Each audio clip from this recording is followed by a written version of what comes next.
Welcome to Death Holler. Do you like scary movies? Welcome to Season 3, Slash or Pass. There will be laughter,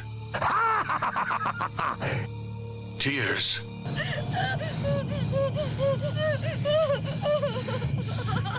tender moments, Jason. Jason. My special boy. but most of all, screams.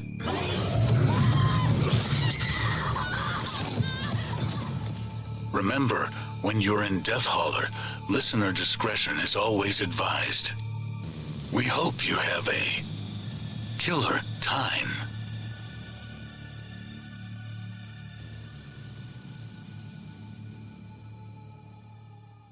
Spoiler. Spoiler. Jinx. Welcome to Death Holler. I'm your host, Reverend Dr. Death. Joining me, as you just heard, is La Urena, my co-host. And when we're not out fighting Kandarian demons, we're recording this podcast for you folks. This is going to be a very spoilerific review of Evil Dead Rise. We'll give you kind of our thoughts on whether to watch the movie and the first few minutes. But then after that, and we're going to announce it, spoilers will be possible. And if you don't want to get the movie spoiled for you, then you go watch it and then come back and see what you think as far as like our thoughts matching up with your own. Yeah. I mean, when it's called a spoiler review, you just need to be on high alert is what it comes down to. I mean, I love a good spoiler review. And I'll probably listen. There is one movie I have not watched that there was the first half that was good. And then they're like, okay, we're getting into spoilers. And I still haven't listened to the second half because I still haven't watched the movie. And I don't know which direction I'm going. It's been a few weeks. So, which movie was that? I'm trying to remember. It's the one with Drax. Something Knock at the Cabin. Yeah, that one. Yeah. And I'm hearing very good and bad. Tangent, but the thing about that is it's M. Night Shyamalan Ding Dong, but what you see is what you get. There's no twist in that movie. I did hear that. There's no twist. That is the one thing that seems to be the biggest, whether you love it or hate it, because everybody's like, there's no twist. This was just straight up what they said it was. And it's like, okay. Just like most other movies there on the market. Most movies, yeah. He doesn't have to have a gimmick every time. Yeah, sorry. That's what he was known for a few times, guys. Come on now.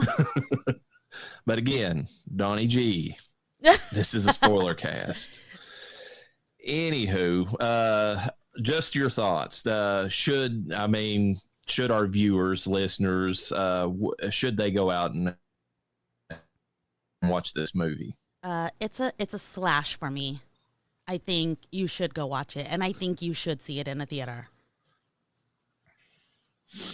And that's coming from somebody who swore that she would never watch it again, folks. Oh, yes. I will never absolutely fucking ever watch this movie ever again.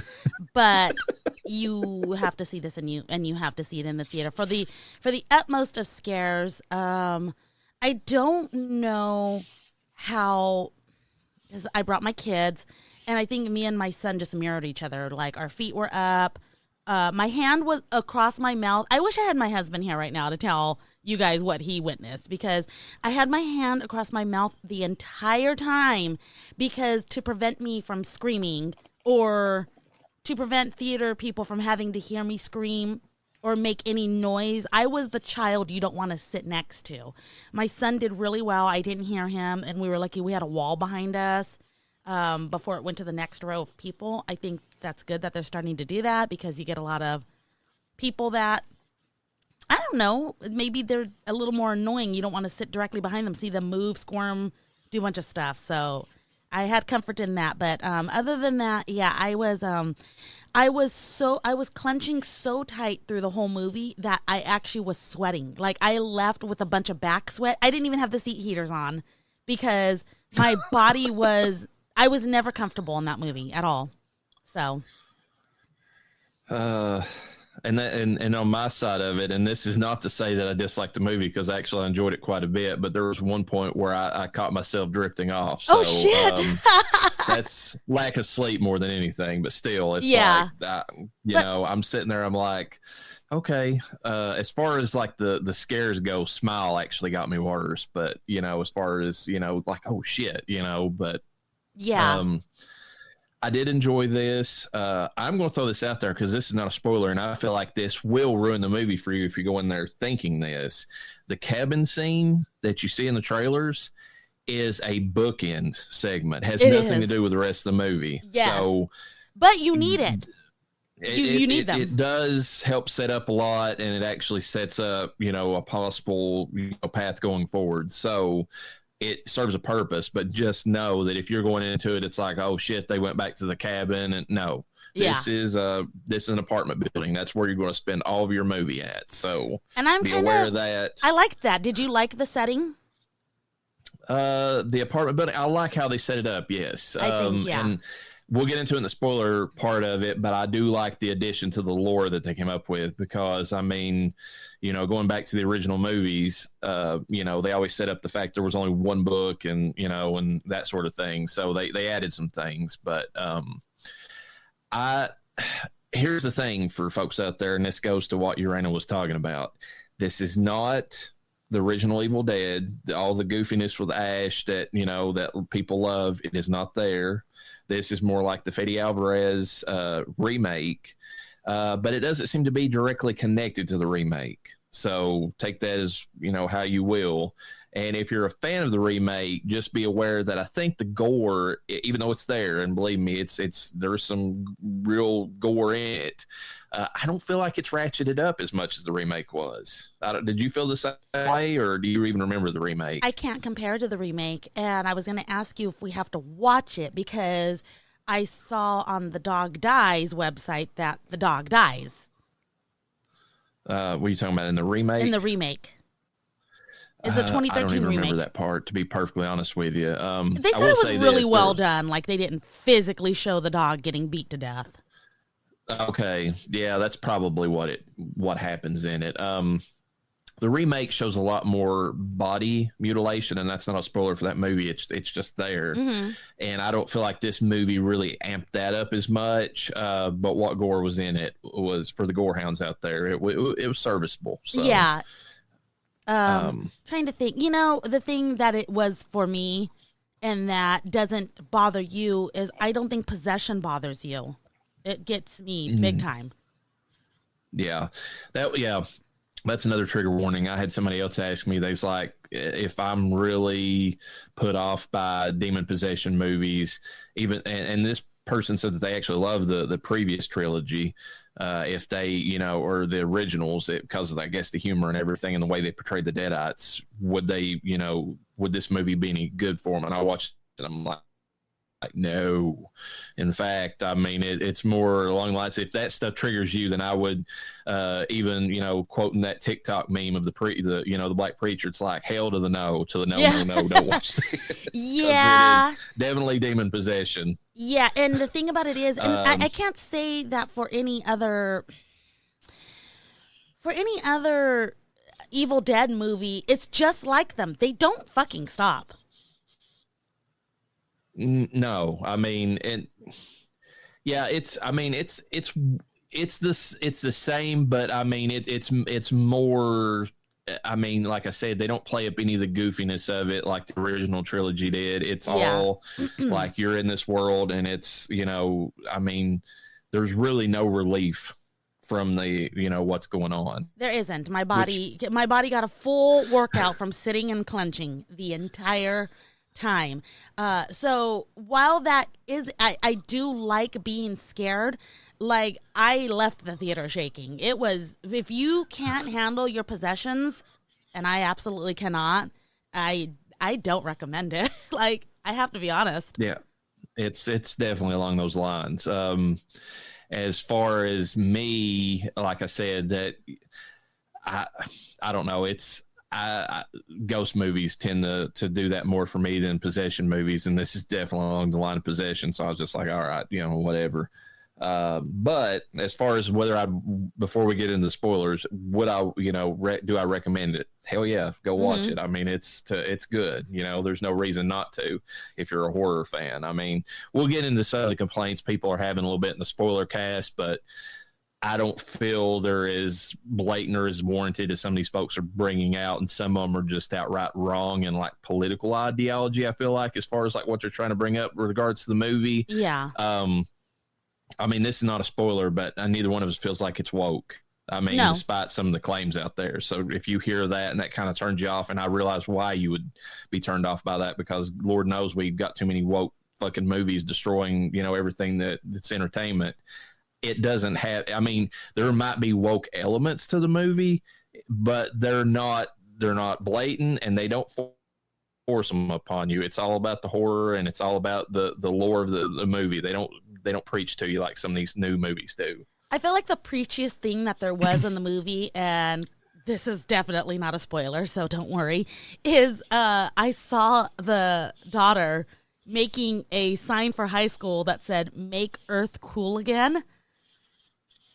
Oh yeah, that was so funny. Shit yeah, that, like, teenagers do. They think that they're going to, somehow change the world, like with some little sign that they might. Yeah, that's just the thing. So that was the only thing in the film that I saw that I was like, shut the fuck up. It's actually funny, because when we do the Nightmare on Elm Street podcast next, which is going to be for you folks 4 through 6. I have included Alone in the Dark with that, just to kind of go back, because that's one of New Line's first movies. And there is a scene in that movie where one of the main characters is a nuclear war or nuclear arms protester. And it's the same kind of bullshit, but just done in the 80s. It's like, you can't hug with nuclear arms. That's that whole thing, Oh my God. Don't believe me, just watch. But we both recommend it, even if Uranus not going to ever watch it again. Nope. So, and with that, spoilers. And please, for the love of God, Donnie G, stop listening if you plan on watching this goddamn movie.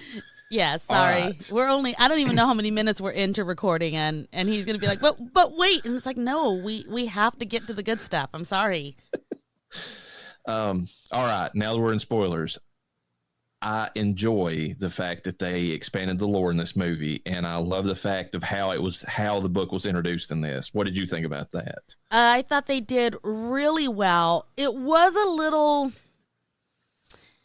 an earthquake, and Los Angeles, they picked a good location.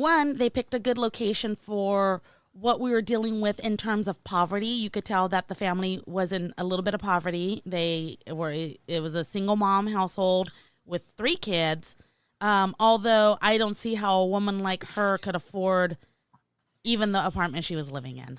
But I digress. We don't know the whole story. Which is completely ridiculous, because here I am on the, living where I live at, in Eastern Kentucky, and I'm watching it, and I see that shithole apartment, and I'm thinking, I'm like, with a woman like that, she should be able to afford like a, at least like a, 3-bedroom nice ranch house somewhere. But that is bitch, you thought that's the difference in cost of living, folks. I mean, well, and here's the thing: is that apartment was huge. If you look at it, it was it was a shitty apartment. Don't get me wrong; the building was run down, but that apartment was huge. It allotted each kid. Well, no, there was a bunk. No, there was. Was there a bunk in one of the bedrooms? The 2 of the girls shared a room. Okay. Yes. Okay. I believe. So, but look at there was. It was a friend-size apartment from yes, it was. TV show Friends. Huge living room. There was a separate room just for the son to have a fucking DJ center, because, I mean, that wasn't his bedroom. That was literally just a room where he did his music and DJing. Okay. So, yeah, I mean, the bathroom was huge and nice. Now, again, they didn't do a good job. Yes, the apartment in general looked like the apartment building was shitty, but that's pretty nice compared to how shitty it can get. Now, that being said, I would think an apartment like that in Los Angeles would probably run about $3,000 a month or more. Probably more because of its size. ridiculous. Yes. So just to give you a perspective, and for anyone listening that is from California, I mean, you do kind of have to see. You can kind of tell from if you watch the preview alone for this or the trailer, you can see the bathroom, you could see the kitchen.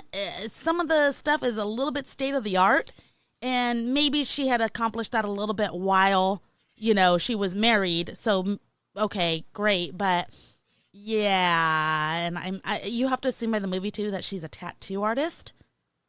Is that what she was doing? Because I couldn't figure out what her job was. I know she was making like this, this kind of needle-like device, but I guess she might have been a tattoo. I don't know. I didn't really, because I mean, she was using pretty. I mean, the older like equipment that she was hooking up to like power the needle gun or whatever it was, like it seemed like she was more of like a tech expert of some sense, the way that she was like applying all that with a soldering iron and all that. It's possible. It is possible. They just didn't do a good job, but it didn't matter at the end of the day. I did see that. The son in the movie, which we'll talk about, him, he looked like a 12-year-old kid, kind of like a tall 12-year-old kid, and had tattoos. And so I couldn't tell if this kid was a kid and the mom just gave him tattoos. She wasn't exactly the best mom. She was very let my kids be free, which to a degree, okay, whatever. But I couldn't tell if the kid was of age or just a kid with tattoos because his mom was a tattoo artist. Yeah, I mean, that's a fair point. I wasn't paying attention to that, to be really honest with you, because like, I mean, I was just like, okay, they're setting this up that she's, and I knew that little device that she was making would come into effect somewhere else. But when it was specifically with the lore that I'm talking about that I thought was interesting was they set it up that like these Catholic priests or whatever back in like the 20s had a very, and which just goes back to the original movies and what it was originally based on anyways, had a very H.P. Lovecraft feel, because you had these priests that had found the Necronomicon, or at least a version, because I think they established in this movie there was 3, if I was remembering right, if I heard it right, because it's playing on this record that the son is playing, and they did it very well with like the scratchiness of the record and all that. Oh yeah, and how he had to actually spin it by hand to get it to the right tempo, so that it didn't, because I mean the modern player wouldn't play it at the right speed, but.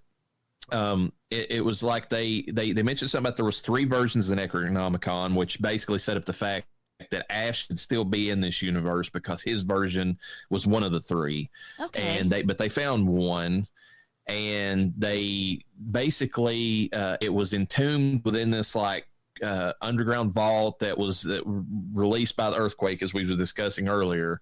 And I just love how the vault was like hidden underground. I mean, that, it makes, I could see that under a city, set up like that. Yeah. How it was. And I like how there was all the religious, icon or, iconography and all that, like the tokens or whatever to protect or ward off the evil spirits.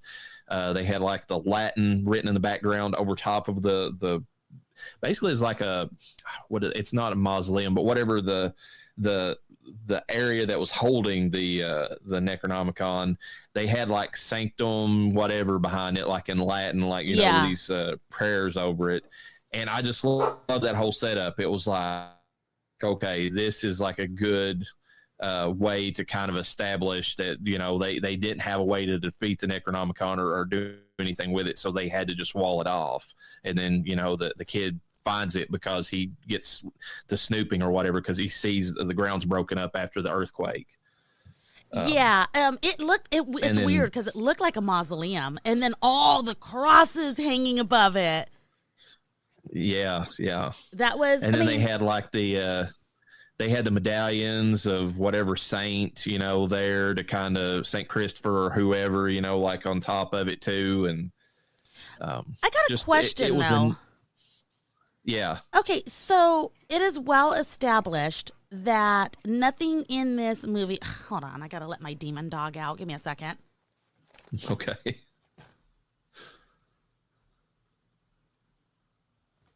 Okay, I'm back. Okay, so it's established in almost all the films that there's really nothing that can stop this force. And you get that a lot from the record playing, where it reminded me a lot of Resident Evil. Oh, God, which Resident Evil? Maybe the first one, where you get the diary of the person who had released this, I don't know, monstrosity. Mm-hmm. And General's like, well, it's doom for me. Like, I've been here for X amount of times, and this is what's happening. And that person eventually turns into a zombie. I'm sure this priest ended up just dying, because I don't know that we finally got to the end of what happened to him. But he was... No, but oh, go ahead. Yeah, the final recording by him, he says that, he talks about how the people who were infected, all the other priests that tried to help him, they ended up, he dismembered them, which is what, has been established since, the very first Evil Dead movie, that's, dismemberment. But he even went so far as to say that the dismembered pieces were still alive, which, they showed in the movie at the end. And so he said that there's really no way to ever defeat it. And of course, this last part is being played by one of the main characters, who's a deadite at this point, and using her elongated fingernail to which was pretty cool. That was creepy. I didn't like that. It was so good though. But yeah, so that being said, okay, you really can't defeat it, because even when you dismember, it's gonna find another body to jump into, which is, by the way, that's rape. You entered into that person's body without permission. You're talking about a series that has a tree rape scene. So, that is true. You're just... That is true. Okay. Anyways, possession in general is that. What? I'm trying to put into words. Okay, so they had it in this mausoleum that, it's funny, mausoleum type situation where it's in this, I don't know, tomb of some sort. And there's a crack just big enough to reach. Oh, I guess the crack would be from the earthquake. Anyways. Yeah, it was from the earthquake, yeah. What did the priest, how did it get there? How did they think they were going to keep anything from getting to it? Were they trying, they weren't trying to keep normal people from getting to it because they had the crosses and everything. Their thought was that if they sealed off the Necronomicon, that it's influence, and they sealed off all that religious iconography, that it would seal off its influence and not summon more Kandarian demons. Okay, so that makes sense. That was their, because they couldn't stop it, so it was, and they knew the Necronomicon was part of the force summoning the demons. Yeah. So they thought if they basically sealed it up, that they could do that with it.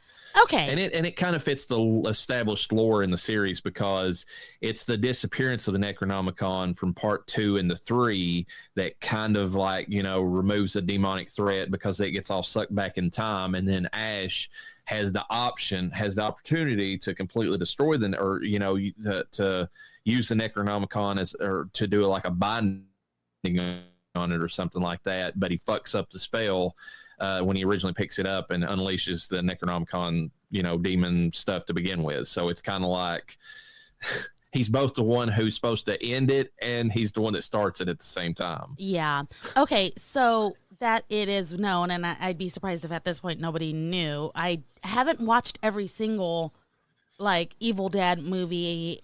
I did watch a little bit of Ash versus Evil Dead. I've seen, obviously, the original Evil Dead. I don't know if I've seen part 2. I think I have. Part 2 is just a remake of the first, but with more humor added. That's literally it. Okay.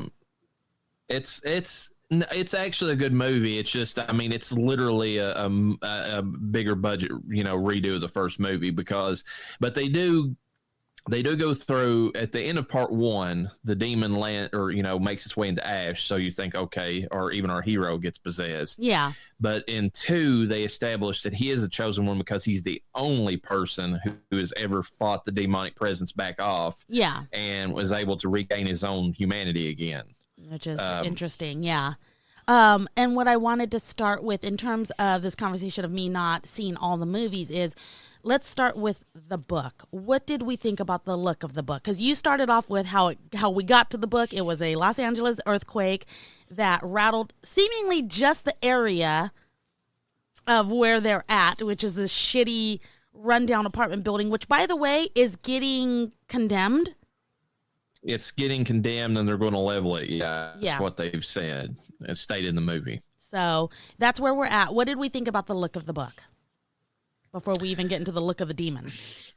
So here's my two thoughts about the book. The original book, the one that Ash found, and also in the remake, is cooler just because it has the face on it. You can clearly tell it's made out of human flesh, like they've established. This one was interesting because it had teeth to this, that like bound it together, which is not like the established. It's not like the established lore for the other Necronomicon, which I guess is why it's like the second of the three books. Yeah. And I liked it. But the actual look of the book itself, it just had like it looks like some veins or something across it. So it was not as impressive as far as the actual like book face itself, but the teeth that were binding up the side of it that required blood to actually open up the book. Now that was a cool addition, I thought. Yeah, I wasn't too impressed by the book. I thought the teeth looked very plasticky to me, but I thought the pages of the book itself and the way they sounded when they turned really did sound like human skin. Like if you were to think of a book made out of human skin, that's what I would imagine it sounded like. Yeah, it was definitely, I mean, it had like, if nothing else, like an animal skin, like lamb skin or something like that, like texture to it. Yeah, I would agree with that. I would go on the record to say that in terms of books, I would say that the book from the original Hocus Pocus looked better.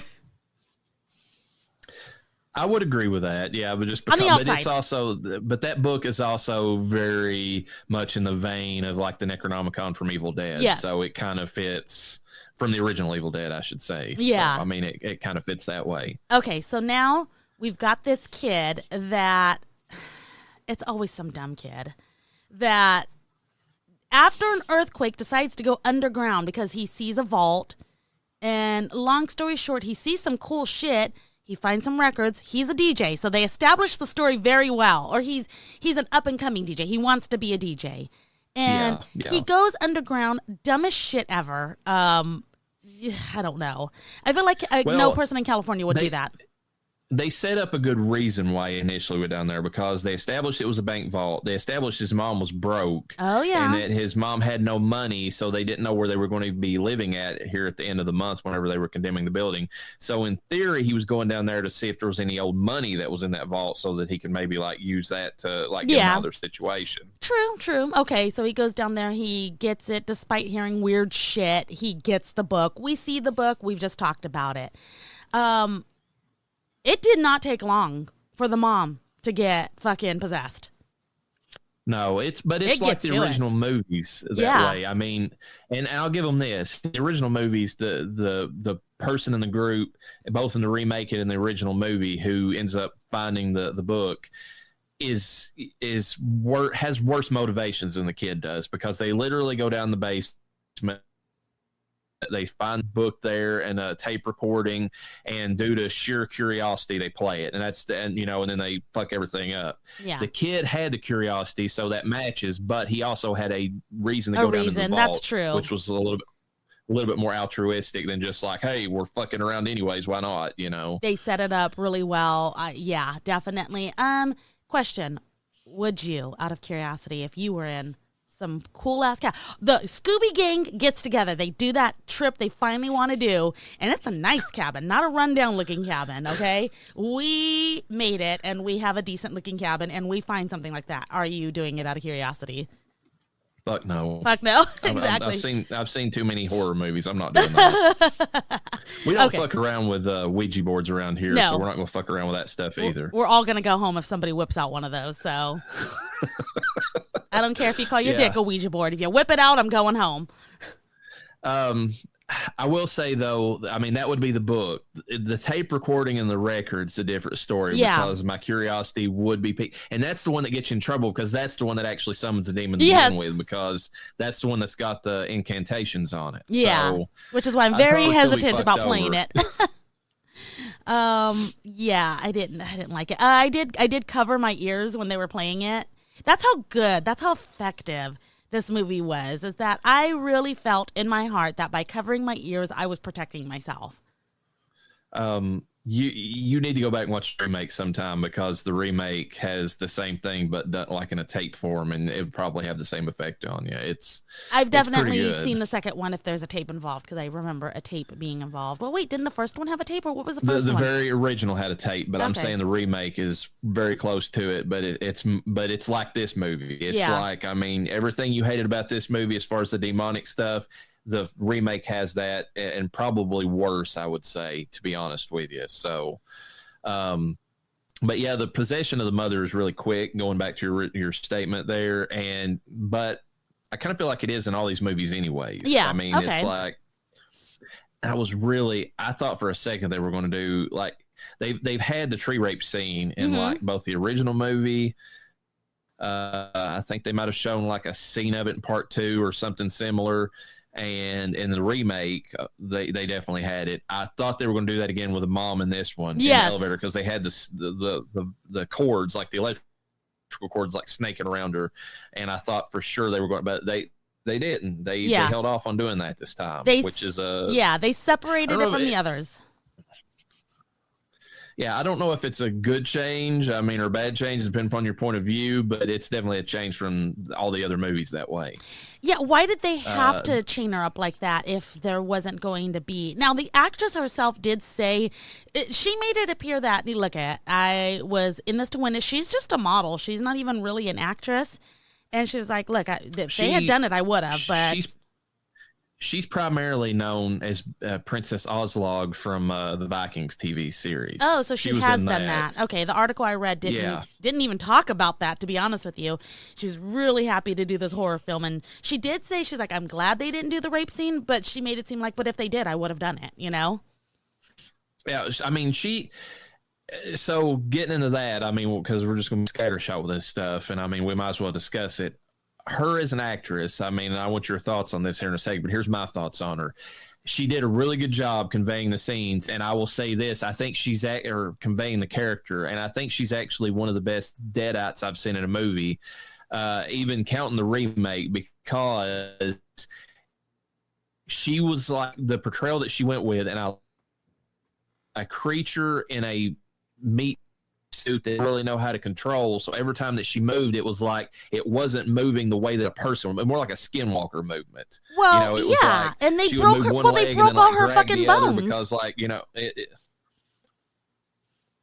yeah, well, they broke her bones, but I'm saying, like, even outside of that, whenever you see her move, it's like she's only using the part of her body that's necessary for the movement at the time. It's like she's not like a human would whenever you see everything working, like in tandem or whatever, because that's how our brains are operating. It's like, no, this creature is like some being that has never had a physical form, so it's just using the parts it needs to get her moving at the time. And I thought that was a really neat way to portray the Deadite. Oh, definitely. Okay, wait, hold on one second. The one thing I was going to... Oh, no, you're good. You can continue talking. Okay. The one thing I was going to say that I didn't necessarily like was at times, and I don't know if this actress, I didn't look to see. I mean, I guess I can pull that up here in a second. It was hard to understand her a few times in the movie, and I was trying really hard to listen to her, but it was like she was slurring her words, and not so much from just the effect of trying to, sound like, like she was demonic, which, I mean, they did that, but it was like almost at times like the way that she said the words was not like, it was a little out of, it was a little inaudible. Like, it was just, the way that the words were coming out. So that was the only thing I really had an issue with. But the look and the way that she kind of portrayed the Deadite, I thought she did a really good job with it. Yeah.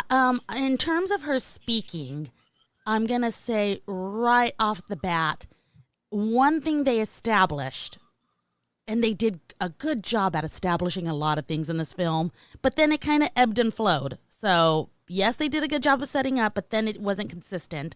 I don't care. But she had a broken jaw. So when she first started talking, and it was a demon inside of her that probably had never used words, they showed her adjust her broken jaw. And then I missed that part, so that makes perfect sense. Yeah, it was during the bloody omelet scene, which we see in the previews. And she's like, she sounds more clear in the preview, but in the movie, she sounded like I had a wonderful dream. And she That's the repeats part I didn't it. like. Yeah. Yes, that, yeah. And that was her. And then shortly after, she moves her jaw, not with her hands. It's like she adjusts it, like we do when we're popping our jaw or something. I don't know how to explain it. And then you see, oh, that jaw is fucking broken. And by the way, just like this demon has never really walked in a flesh suit before, or meat sack, if you will, probably have never had to work with a broken jaw either. That's true. So I mean, I actually on a repeat view would actually enjoy that. And actually that negative would turn into a positive. And she's from Australia, so that wouldn't be, I mean, even if it was an accent coming through, it wouldn't have been, I mean, because I was thinking, because I know she played like a Finnish, princess or whatever on Vikings. I thought it might be like the Finnish accent coming through, but Australian wouldn't have really made that much of a difference to like drag the voice unless she was portraying somebody with a broke jaw. So that makes sense. Yeah. So I'm glad I could at least fix that part for you. So here's what, okay. I don't remember a lot of scary movies, and I think there's something about me that's like, if it was super scary, and I did find Evil Dead pretty scary. Like, I do enjoy it now. I can watch it and not be too terrified. Possession still scares me, but Evil Dead, I think, is a great intro to possession movies, really. It's not too real, and it's definitely comical. But I had forgotten parts of Evil Dead that when I was watching this movie, I kind of started to remember again.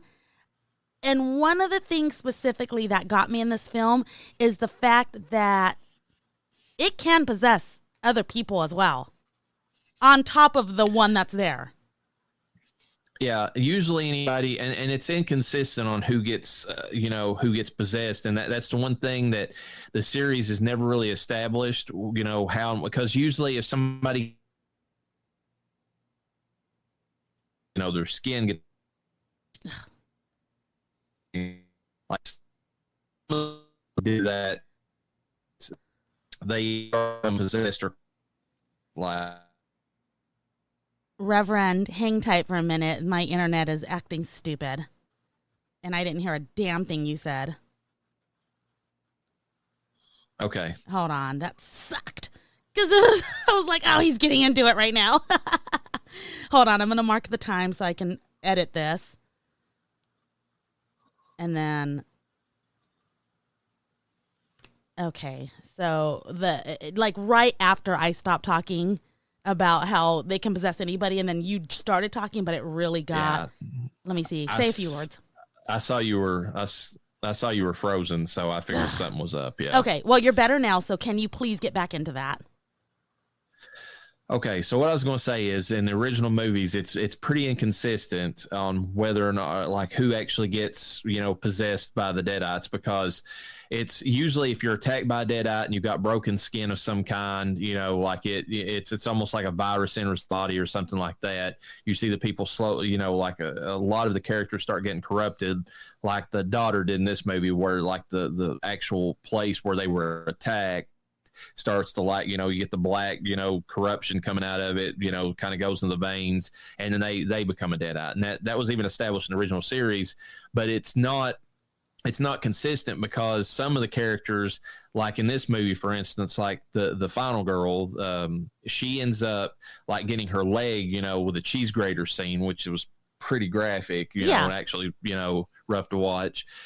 She gets attacked like that, but then she doesn't get corrupted. So, and it's the same way with Ash. There's several times that Ash is attacked in the original series, and he doesn't. I mean, he eventually gets hit by a Kandarian demon, but like only like not from the corruption of being attacked, but later. But a lot of times they showed Ash, he was getting punched. So I mean, it wasn't like the actual breaking of skin. So I don't understand like why her wound didn't necessarily, but they set up that she was pregnant. So I'm wondering if that will be a thing going forward. Like, maybe the baby itself or something is corrupted. Here's my theory. And apparently I catch more than I think that I do, because I always think that I miss key details. Okay. So in terms of the daughter that gets a tattoo to her face by the demon mom, the mom licked it. Mm-hmm. And so a part of her, it's like intentional. She intentionally infected that wound And that's how I think the daughter became one. Everyone else becomes one when they are actually dead because they have no control over their body anymore. They have no way to fight it. They're completely dead, which is how everybody else in the hallway, and yes, folks, lots of fucking brutal deaths through a fucking, not keyhole, but a door. What do they call those? Yeah, it's a peephole. A peephole. There we go. Scenes through the peephole, I think, was one of the scariest things I've seen in a while. I think it was also sad because nobody was safe, and there was people that definitely needed help. And I mean, I was like, oh my God, no one's fucking safe. So, anyways, that being said, though, those people were dead. They had no possession over their own body, so they couldn't be. They could be possessed because there was no soul there to fight. So there's that. That's true. And the son, the cheese grate scene, she didn't intentionally infect that. It happened, but she didn't lick it. However, that being said, somebody swallowed an eyeball one time in Evil Dead, also in this film. And they became infected. And was that eyeball intentional? Because the youngest daughter, who is also a final girl in this movie, as well as the aunt, or the sister, which it's weird to say because it's the demon's sister. Excuse me, not the demon, but the pre-demon's sister when she was human. That they get blood all up in them, on their face, in their, the blood, just like Ash did in the original series. And they didn't get infected by the blood, so it's weird. It has to be intentional. Yeah, that's what I'm saying. It's kind of an inconsistency, but you just roll with it with these movies. And I agree with you. Any dead body is a potential vessel for a deadite. So it's not going to, so that made sense. That scene where she tears the guy's eye out and then spits in the other one. That's a good nod to the original movie where Henrietta's eye gets stomped out and then lands in somebody's mouth. But at the same time, it was brutal. That was a brutal scene. And you mentioned something I want to get back to. The Sam Raimi-esque camera angles, especially the peephole scene. I love that in this movie. They were very artistically done. It was a wall-eyed vision. You couldn't really see a whole lot, and there was more implied than there was actually shown in that particular instance. But how they showed it was very artistic and very well done, I thought. Yeah, you saw people going for attacks. And we're talking about the gore scenes. Oh God, whew, the gore. Yeah. And as far as the gore scenes, there was several good ones, whenever the daughter was puking up the maggots or whatever, the black mass of bugs or whatever, and then she was chewing on the glass later. That was kind of a nod to the Fede Alvarez remake, although in the remake there was a scene of this chick legitimately cutting her own tongue with a piece of glass, and you could see it splitting as she went. So I feel that the gore was a little bit more amped up in the remake than in this one, but it's fine. I didn't need it to be that bad. I do like the reverse shot they did in this movie where they were actually in the elevators that filled with blood before it just released all the blood to the once it opened up. That was pretty cool. How excited were you when you saw that? Because as soon as I heard the ding, I was here comes the blood. Well, I kind of had it spoiled a little bit because I was on and I didn't mean to, but I was just scrolling through Facebook, and one of the groups I'm in, somebody mentioned they were elevator with blood, and I was just like,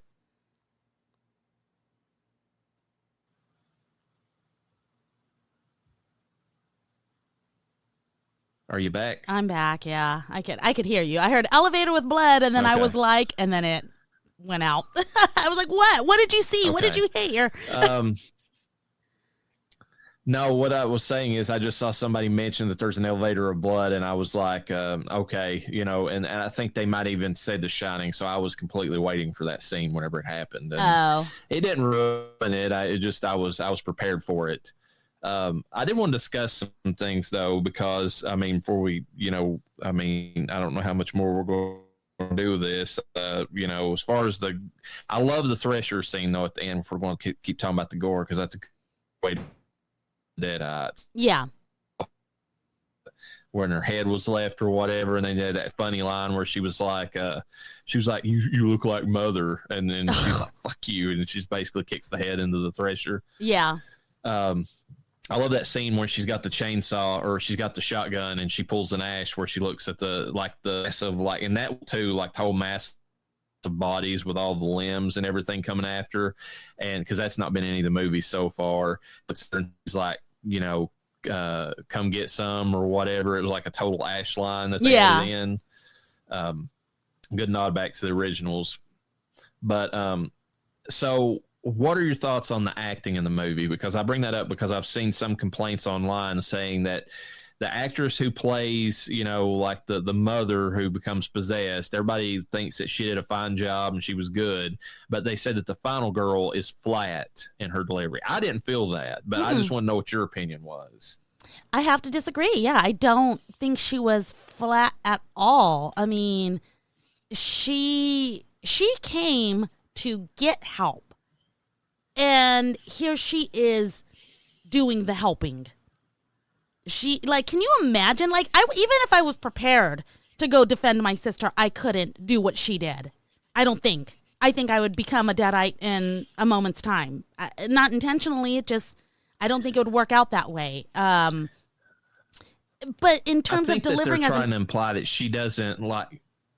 I think they're trying to imply that she doesn't like react as like much as she is somebody in that situation should, like freaking out and everything. I mean, what is that going to do? I feel like she gave enough of the freak out in her like facial performance.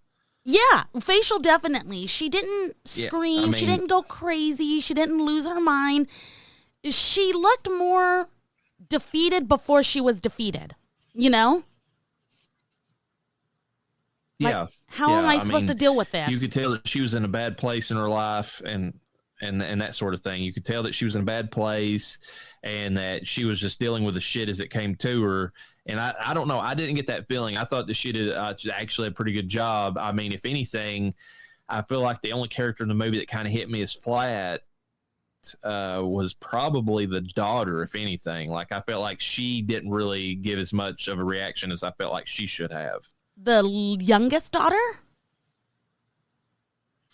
No, she was fine. I'm talking about the one that gets infected or whatever with the tattoo. Oh, 100%. She was by far the flattest. I mean, it wasn't the worst acting. I think it came to when it came, but it felt like it was more of a struggle for her than it was for everyone else to do their job, basically. Yeah. And then the son in the movie, who's a transgender actor, I felt like that he did a really good job, conveying, the fear and everything, and was probably one of the better actors in the movie outside of the mom. But I don't know. You brought it up. Discuss kind of the controversy that's came up over the fact that they about this transgender actor. Well, I didn't know that this boy was originally a girl and that they're transgender, so they are, turning into a boy, a man, if you will. And they didn't make it a big deal in the movie, I feel. Like we mentioned, nothing about this felt woke. I think it's fine to have a transgender in a movie. It's not the first time that it's happened, and I think they did a really good job. Now, there are people out there that are, and you and I are go woke, go broke. We say that. We've said it before, and we mean it, but, like, we're not going to boycott a movie over it in terms of something that's just, I guess, naturally occurring. Like, this just happens to be someone they put in the film that is transgender, but they didn't say, hey, how's your transition going? Or how are the pills treating you? Nothing. It was literally just a boy. Now, granted, a feminine looking boy, in my opinion. I didn't care. It's fucking Los Angeles. Sounding. That was the thing that threw me.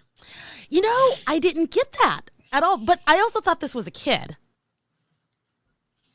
Like, I didn't think this was a man by any means.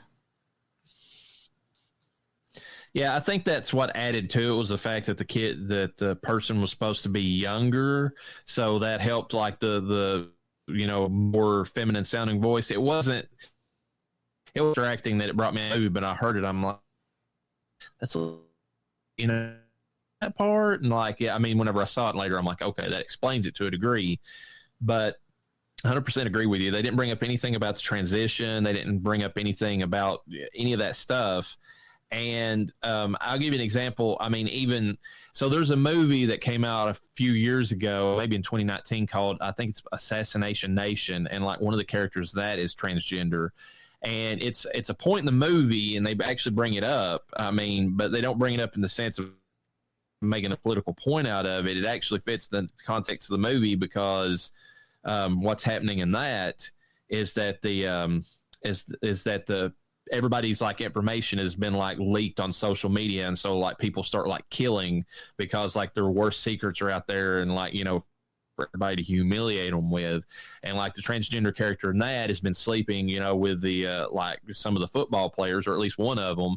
And, you know, of course the football players, you know, not wanting to seem like they're less macho and all that, you know, or hey, they, you know, their whole thing is they, you know, they on the attack against the character and try to kill them.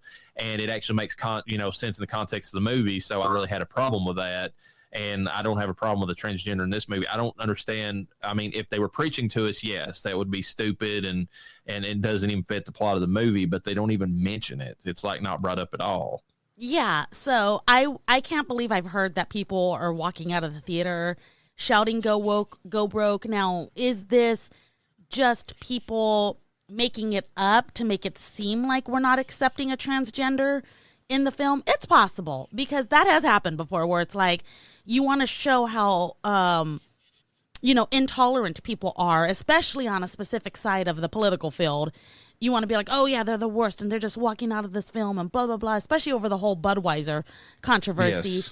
Okay, that's fine, but here's the thing: is like if you're welcome to do that for how you feel, other people are allowed to do that too. Fine, whatever. I think it's dumb in this case if it really happened. I don't think there's any reason for anyone to be like, oh my God, this movie's so woke, I'm gonna boycott this film. That's your loss, homie, at this point, because it's actually a really good movie, and they don't really address it. Now, I might have had the wool, the curtains over my eyes and not known. I thought the girl was a boy that was transitioning to a girl, which is funny. So, and I'm completely wrong about that, allegedly. So that's the point that I saw actually whenever I was in scrolling through Facebook, is that somebody made the point, it's that it's a woke movie. They mentioned the fact that it has all, like, it's mostly a female cast, and with the leads especially, don't have a problem with, but they're trying to make a comment there. The person was, and then they mentioned that both the son and the daughter looked like they were transgender. And I can see that complaint, but like, again, it's never addressed in the movie. And just like I told you in like the Discord chat, whenever we were talking about it, it's set in California. Yeah. I mean, to see, kids that are, like maybe, or because the person mentioned that they both look non-binary, that kind of makes sense for that area. I mean, or at least if it's taking place nowadays. I mean, whatever you want to think about that, good or bad, I feel like especially Los Angeles, like they're the ones that are really into this stuff right now. So, I mean, I feel like if there's any, like if they're going to show youth from that area, then that might be the look that they would have. Yeah, and I just want to put out there that, and you guys have witnessed these different transformations on me. I have had shaved hair, short shaved. I've had a boy haircut before. I've had purple hair. Don't think I've had blue. I've had pink hair. I've had different colored hairs. You would think that would make me look like I'm part of the LGBT ABCDEFG group. You would also think that maybe I was trans or had any kind of indications, and I had done this years ago. And it's so funny because it's like I've done that, and it's not that I'm not an ally or anything. I'm just kind of neutral on it. It's like, okay, well, this is what you are. That's cool. Like, awesome. Because to me, you're just a person. I'm not going to be like, oh, you're gay? That's so cool. Oh my God. That's awesome. I'm just gonna be like, oh, cool, you're gay. Awesome. Where'd you want to go for lunch? I don't care what your preferences are. And if you're proud of it, that's wonderful. I find it hard to be proud about anything nowadays because somebody wants to knock you down for it. So whatever. But yes, California is very known for their women that have boy haircuts and all of our different peacock color hairs, hair colors and everything. And it's so funny because right away you think, oh my God, they're, part of the gay community or something like that. And that's not necessarily true. But that's just, I guess, what we look like. I don't know. We're just a big peacock gay loving state. I don't know. Yeah, I feel like it's more the fact that kids tend to follow trends, whether they, they all want to feel unique, but at the same time, they all want to fit in, and it's weird. It is. Everybody's been there in high school. And so, California, more so than any other place, has got all that stuff going on. Yeah. So for kids to fit in, they start dressing like their peers, and it's a thing. It's just, It really is. It's the thing to be gay right now. Gay, bi, non-binary. I don't know. All of that stuff. It's really in right now, and it just goes to show how the mind thinks, how you think you have to do that. And I'm bringing this up in kind of a sensitive way, but I'm not sensitive about it. But hear me out for a second.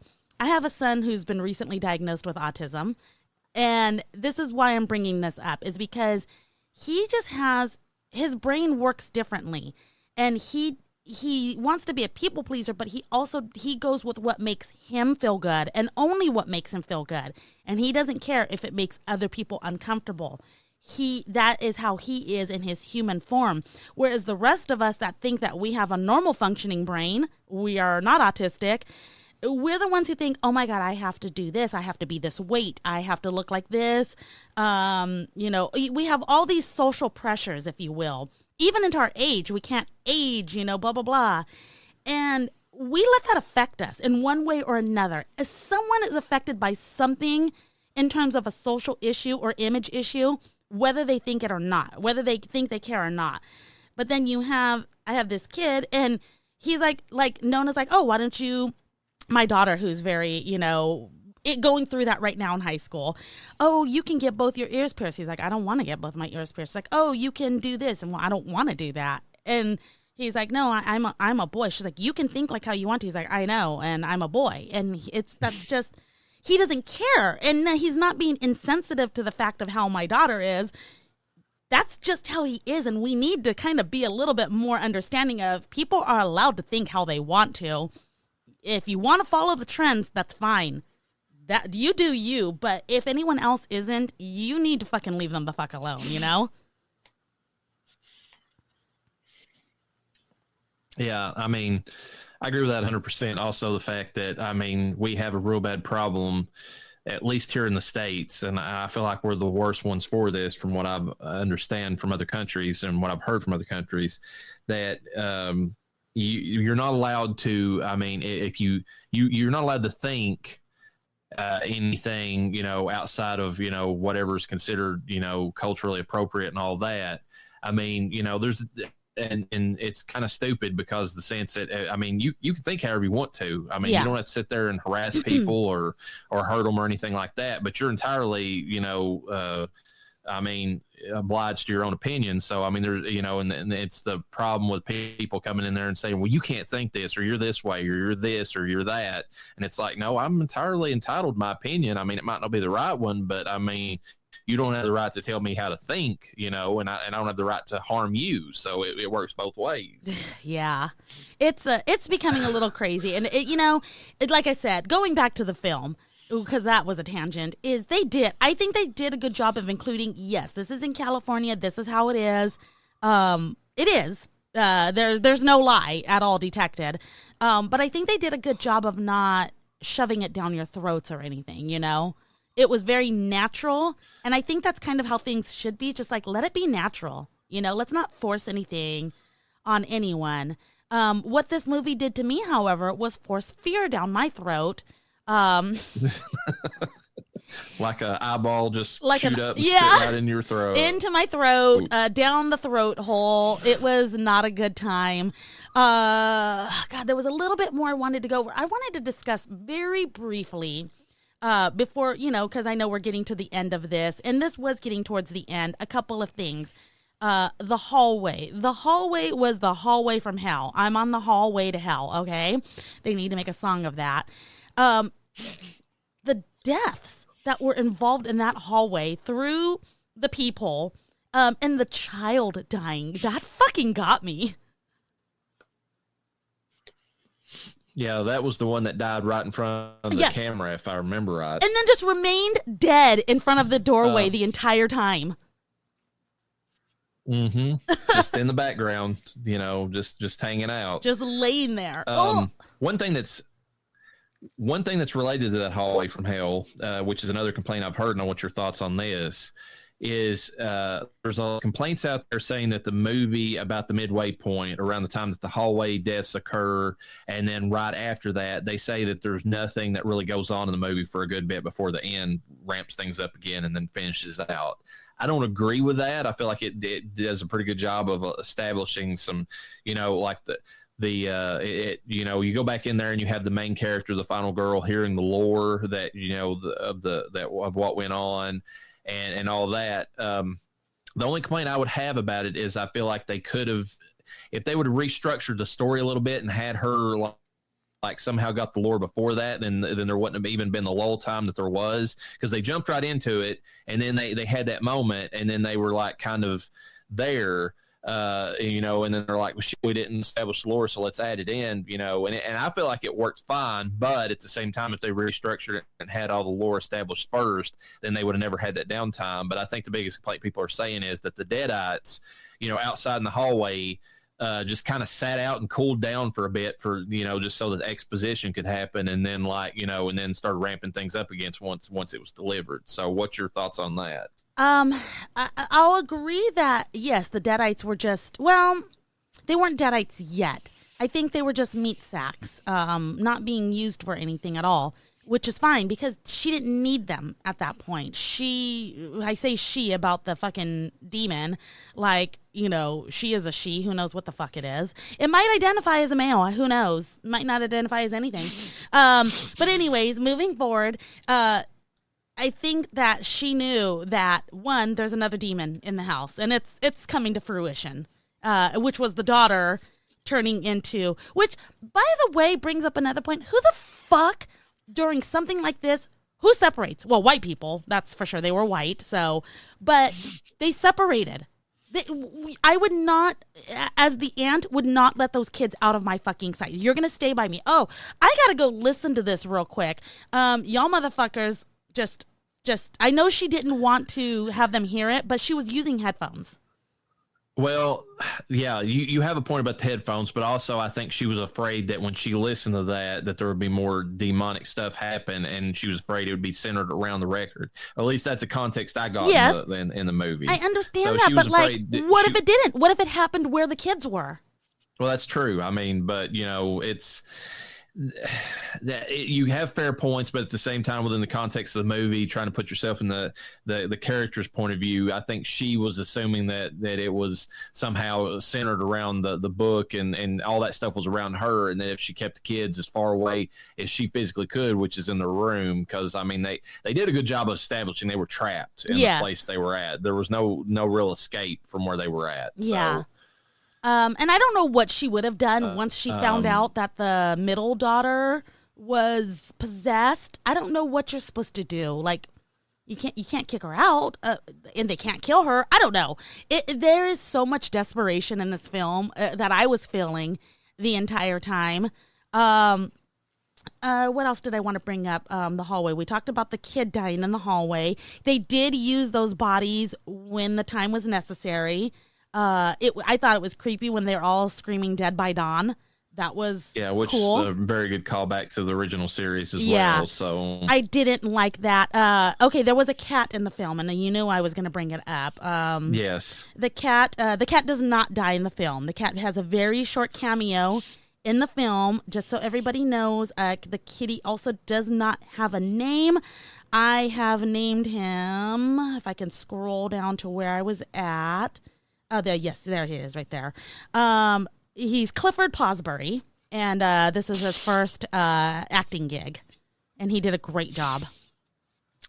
If you're going to go with the hallway stuff, there's one thing that I want to mention. They kept setting up that one room was locked off. Oh yeah, and we never see the room. That was my one aggravation. It's like, what the fuck's in there? What is in that room? It had been condemned for I don't know how long, but it did have a fire escape.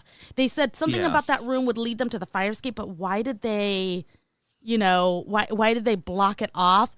So that I don't know. Well, we already know what happens at the end, which we'll get to that here in just a moment. Do you think there's any possibility that when the demon dug its claws into the ant's stomach to try to go for her baby, which that was sick when it was listening to the heartbeat, like it was a sonogram. Oh my God, that was fucking. And then it makes the mention that she does the classic line from Henrietta, from the original series, saying, "I'll swallow your soul," but then she hears the beat and she's like, "I'll swallow two souls or whatever." Yeah. Do you think there's a chance that baby could be affected now that she's literally sunken her claws into it? That's an intentional infection. That's what I'm saying. Like with the scraping scene, even if it didn't infect the mom, I wonder if it got to the kid. That's my biggest concern, Because it looks like, according to the end of the movie, which, by the way, the beginning of the movie, I'm going to say it now because we're getting to the end. The beginning of the movie is at the cabin. It's a short, couple minutes, kind of setting up what happened. What this led to. Yes, it was so good. And this is what happened after what happened at the apartment scene. So we establish this is the end result at the very beginning of the film. The movie was so good in its horror and fear and its lore and everything that was involved, I completely forgot about what happened at the beginning of the film until it returns again and you see the girl, which, by the way, folks, this is the end, where the hallway to hell is one floor of the building, and it has been affected entirely, but no other floor has been affected. So while all this shit is going on, all the floors below, I don't know what floor this room, I think it was the 13th floor that they were on.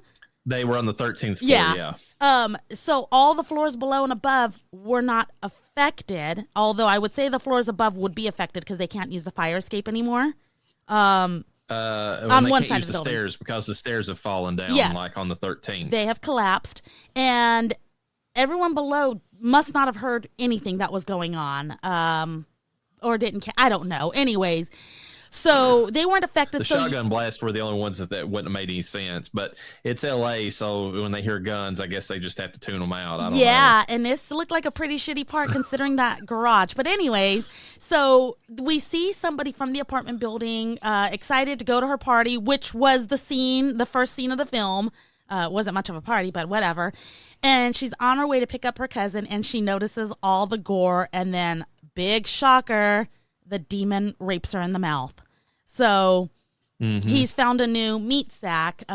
So that's where we're at with this. I don't know what point I was getting to other than explaining the end of this, but the fact that I feel like that demon really could have affected more people in that apartment building, like a mass of people. So they have many places they can go. The book is still in the building. The book was never taken out of it.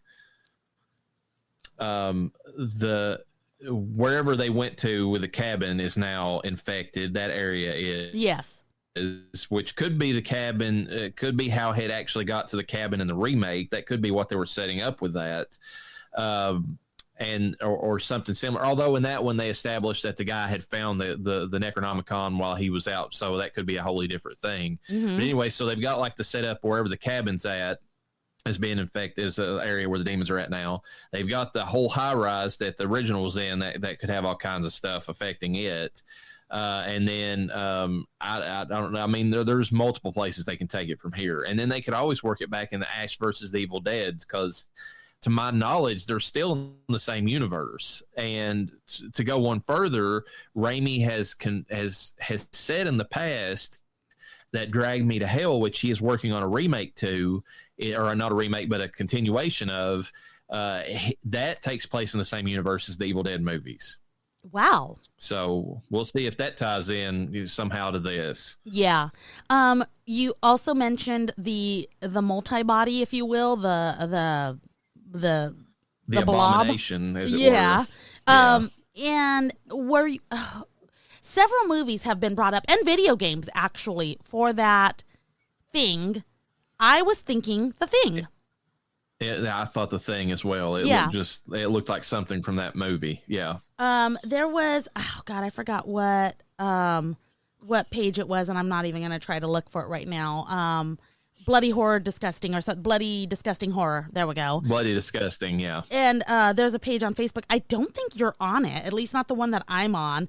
But anyways, they had a picture of it, and people were talking about a specific video game, and I was like, I've never actually even heard of the video game. So anyways, it just came out within like the past year, I believe it was, and a lot of people. There's been several Evil Dead video games, but like this new one is like really. It's been like, I think like Raimi and Campbell and Tappert, who are the ones that are the producers over all this stuff, you know, and ones that created originally. They have all came out, I think, in like in support of the game, like saying that it matches up with their vision, so it got a lot of cred that way, and a lot of people have seemed to have enjoyed it for what it was. Yeah. Oh God. I don't know that I have anything else for this film. Oh wait, yes I do.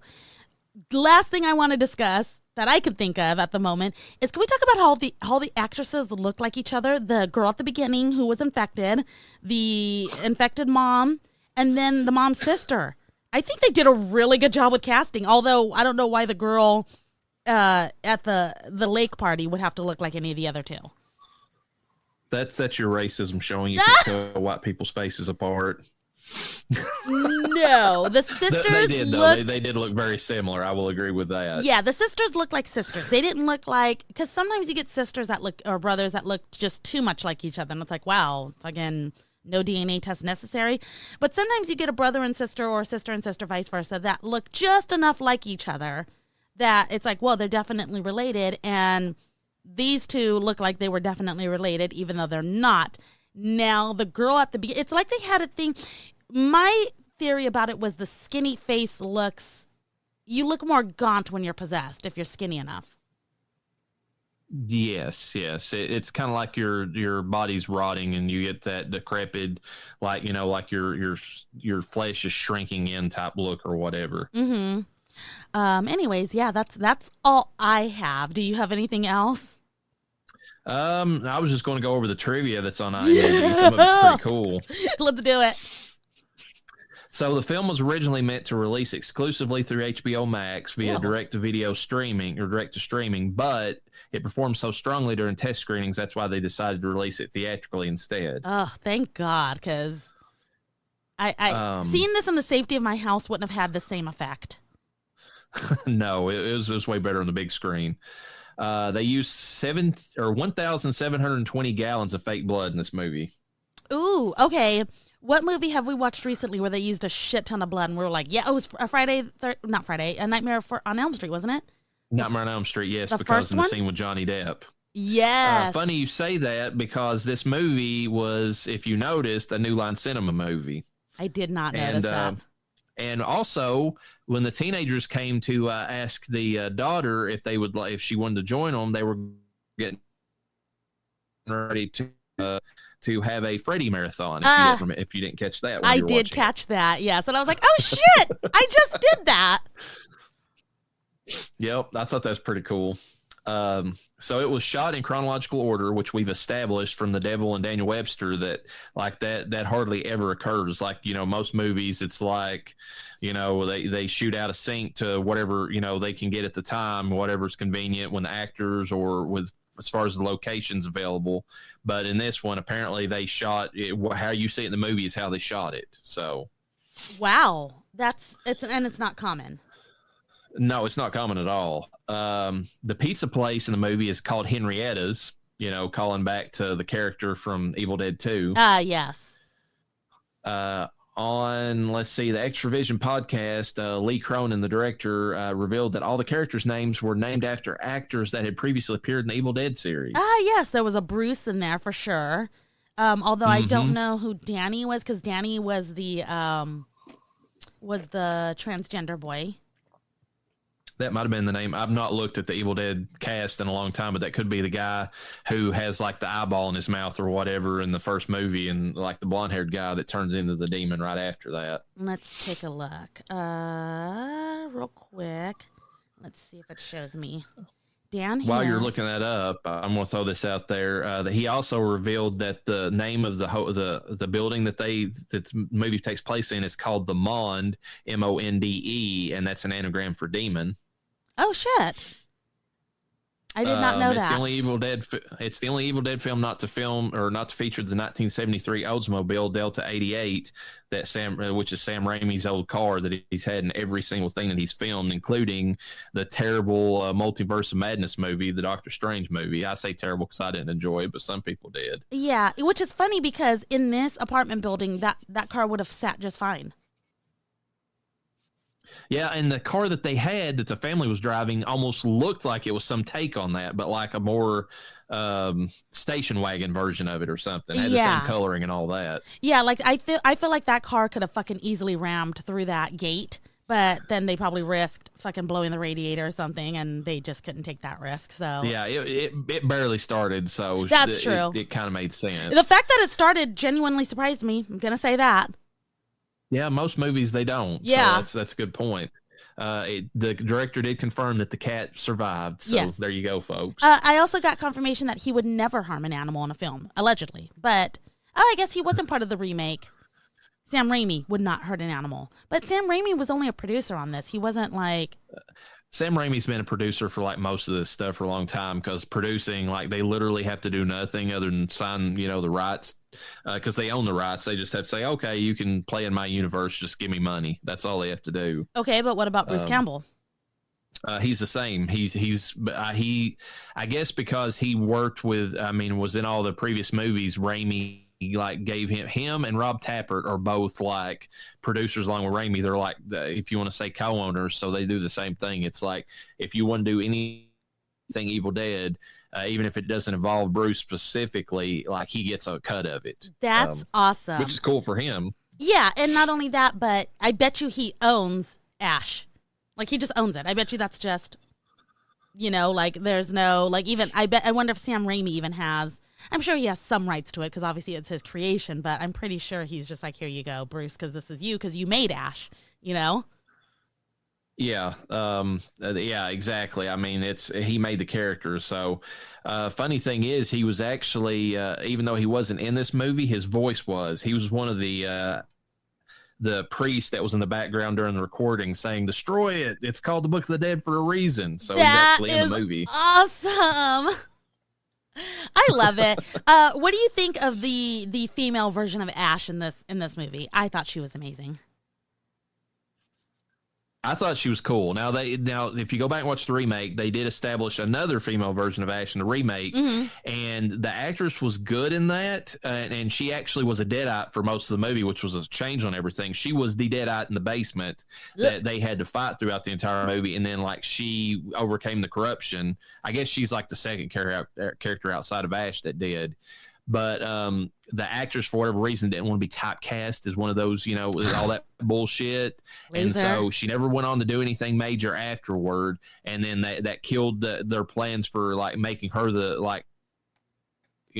they wouldn't go make her a new Ash, because they actually were talking about she was going to be, like, actually meet Ash in a future film or at least a TV show. But the actress didn't want to come back, so it killed all their plans. And so now with this new actress, as long as she's cool with it, she could be the one that, like, is the established, like alt Ash or whatever that's going forward. So yeah, this movie wasn't very girl powery, despite having a ton of girls in it.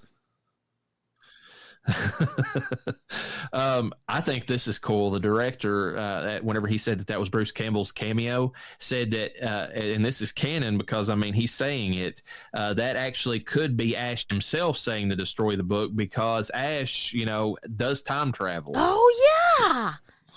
So that could have been Ash in the back of the recording. So we actually could have got Ash in the movie that way. Oh my God. Let's see. It's the second film in the Evil Dead series to be shot in 239-1, and the first in the series to be filmed in Panavision or anamorphic. The previous installment, Evil Dead 2013, was filmed in 239-1 using spherical lenses, while the original trilogy, directed by Sam Raimi, which also serves as executive producer, was shot in the spherical 185-1. So it's going along the same but they had a lot of Sam Raimi flourishes in this movie, so that's fine. Yeah. Yeah, a lot of the stuff we've already covered anyways, talking about the throwbacks. Yeah. Yep, they're even talking about how the cords wrapping around are the same as like the tree rape scenes in the previous movies. They avoided the rape scene, but they really didn't. Like, there was innuendo. Yeah, that's it. It almost implied that it was getting ready to happen, but it didn't. Yeah. It says aside from the obvious tide of blood coming from the elevator, there are other references to Kubrick's The Shining. At the beginning of the movie, there's a fast flight through the woods, which is the drone, which was a pretty cool effect. Yeah. Just like the one used in the original Evil Dead movies and series to symbolize the movement of the demonic entities. In one moment, it flies over a lake, very similar to the beginning of The Shining. Later, when Ellie is left outside the apartment, Beth is holding the entrance door, very similar as Jack Nicholson does when Shelley Duvall locks him up in the pantry. The same shot from the bottom to the top is used. So I guess there's a few more Shining references in this movie than what we initially caught. Yeah. Let's see, the Dead by Dawn reference to Evil Dead 2. The tree surgeon truck is named Fonda's, possibly as a nod to Bridget Fonda, who appeared as Ash's girlfriend in the opening sequence in Army of Darkness. Oh, God. So that's cool. Yeah. Unlike the previous film set in the cabin in the woods, this one was shot in the city, and the protagonist is not Ash. Well, we know that. And then Beth, some of these are just like points that people make. And then Beth, as well as David from the 2013 remake, are the only protagonists to not lose a hand in the fight against evil. Yeah. Which David is, David from the remake's not the final person. And in fact, the girl in that one who becomes like the Ash-like figure, she does lose her hand. So I don't know if I would agree about protagonist, because David is a protagonist, but he gets killed right before the end. So, and the girl like gets her humanity back. And then she does actually lose a limb in that movie when she's fighting like this abomination from hell that rises up, which a lot of people I've heard to complain that movie is that it goes that route at the end. I loved it. It's like it starts raining like blood, because like the world is ending and like this thing rises up from the ground and it's like called the abomination and she has to fight it. And that's when she has her Ash moment. But, a lot of people complain because the rest of the movie doesn't play out anything like that, and it's more like grounded, except for, the demonic stuff. But it's grounded in the sense that there's no hope for anybody, and like that one just like, it skews into the more heroic stuff. And this one kind of does the same thing at the end, but I loved it whenever she like picked up the chainsaw. I'm like, finally, we're getting back, to the female Ash in this scene. So yeah, but I will say this. She got maybe she felt like she had defeated the situation, even though she had just got done listening to It Can't Be Killed, whatever. I felt like they were too calm after that. Like there was no urgency to get the fuck out of there. I wanted to get the fuck out of there, so. She did pick up the chainsaw, though, with the assumption that she was going to have to fight her way out of. So, that at least was better, because that's my biggest complaint in a lot of horror movies is that the protagonist just drops their weapon after they think they're done. And I'm like, keep the weapon. It's not going to hurt you to have that in your hand in case something comes around. Bitch, what the fuck you've are you seen doing? this. There's shit out there now. What the fuck? And not only that, okay, like, how do you think they would explain them walking out covered in blood? The whole thing about it is going to be hard. But the only thing, to their credit, is I feel like any first responders are going to be busy other places, because that was it wasn't a big earthquake, but it was enough to cause some damage, so they were going to be tied up at other places. So that's true. Yeah. So yeah, I don't know. Anything else you want to say about the movie before you kick out of here? So. No, I hope you enjoyed that spoiler review. You need to go see it in the theater if you get the opportunity, or if you haven't. And if you can watch it again, good for you. I will I'll never see that movie again.